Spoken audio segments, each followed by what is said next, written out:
Bro, obviously disappointing in the end because you get a penalty to not win the game but put yourself in a very good position to win the game. You look on it and think obviously it's 2 points dropped, but defensively we were sound today. What did you make of our defence first of all? Game of two halves really. I mean, first half I sat there and I thought to myself, I was looking at Maguire, Lindelof at the back, De Gea in goal, and I thought to myself, for the first time in years, I thought to myself, oh my days, like Maguire's confident on the ball, Lindelof's confident on the ball, you know, we're passing out from the back. Pogba's finding spaces, McTominay's finding spaces. First half, should have just put them away, man.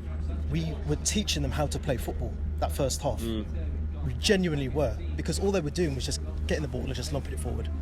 Lumping it forward. Could we be surprised with that with Wolves? We knew that's what they're going to do. They're going to sit back, try and hit us on the counter, and that is what we saw. Listen, told you the same thing last season. That's all they do, man. And it's that same channel. That's all they do. They put it on top of Shaw. They put it on top of McTominay, who was playing today. Second half, where did it go wrong for us? And you know what? You know what made it even worse is when they came out.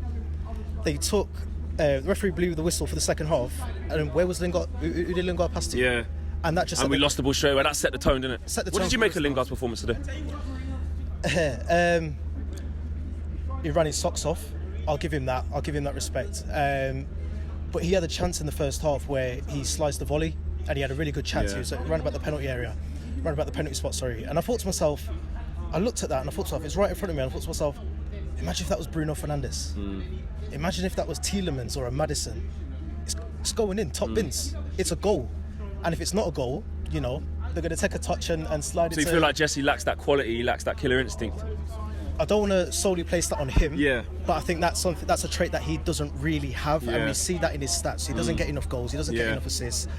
And I think we see that across the whole team as a whole anyway. And I think to myself, I was thinking to myself in the stadium, someone like Alexis Sanchez.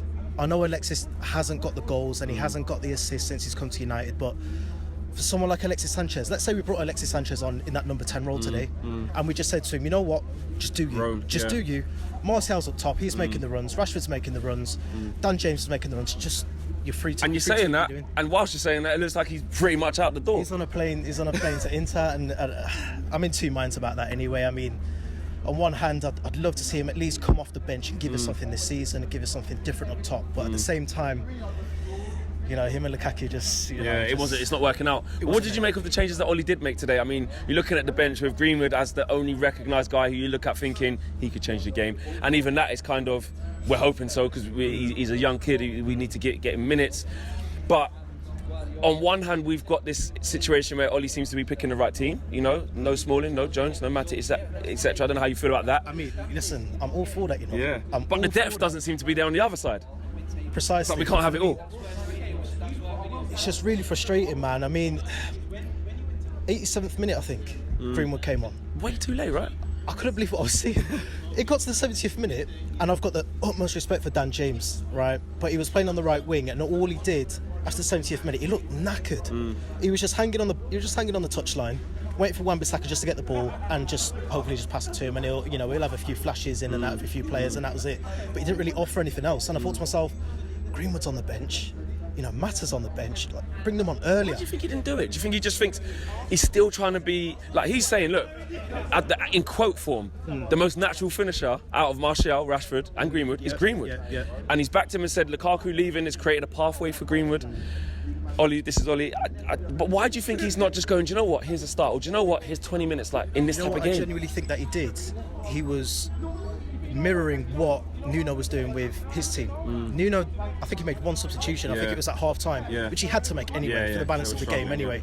But Nuno didn't make a change either until the very end when he brought on Catroni and Neto, I believe, right? And I just thought to myself, come on, Ollie, like there's an opportunity here, man. Just bring a couple man on, do your thing. Like, I know you rate Dan James, but you know, it's in front of you. Like he's struggling a little bit. He's knackered. What did you make of his performance on the whole today, Dan James? Flashes.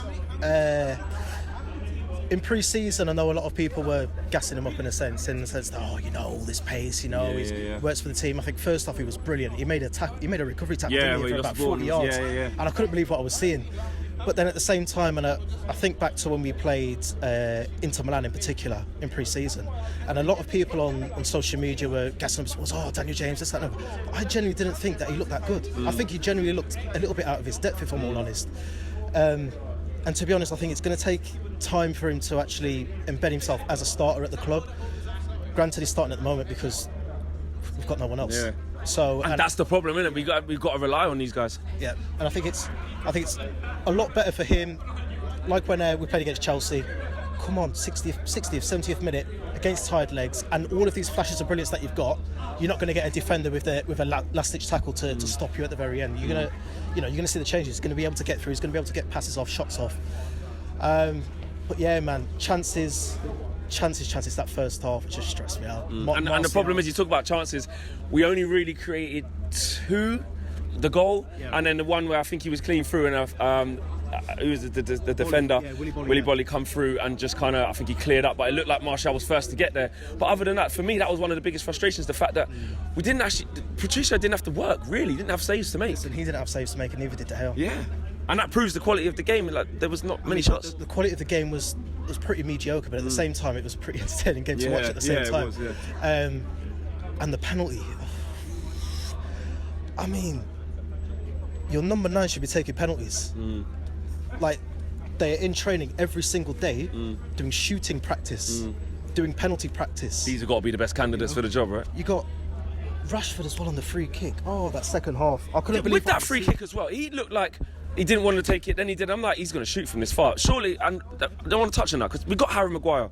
We know how strong he is in the air.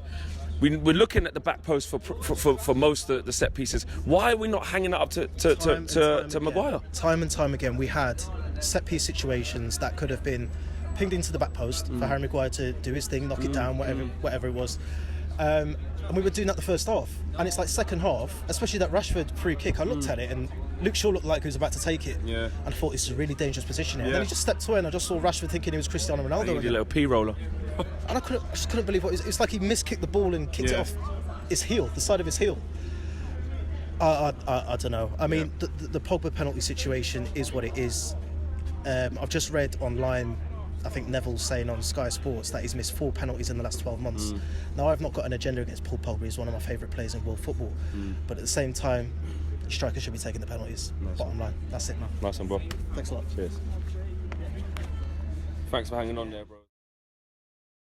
Big thank you to you guys for watching the latest of our videos. And if you want to check out more, make sure you do that just to the right of me. We are the biggest and best Manchester United channel in the world. Make sure you check us out on all of the socials as well. Facebook, Instagram, Twitter, and YouTube. The socials are along the bottom. Peace.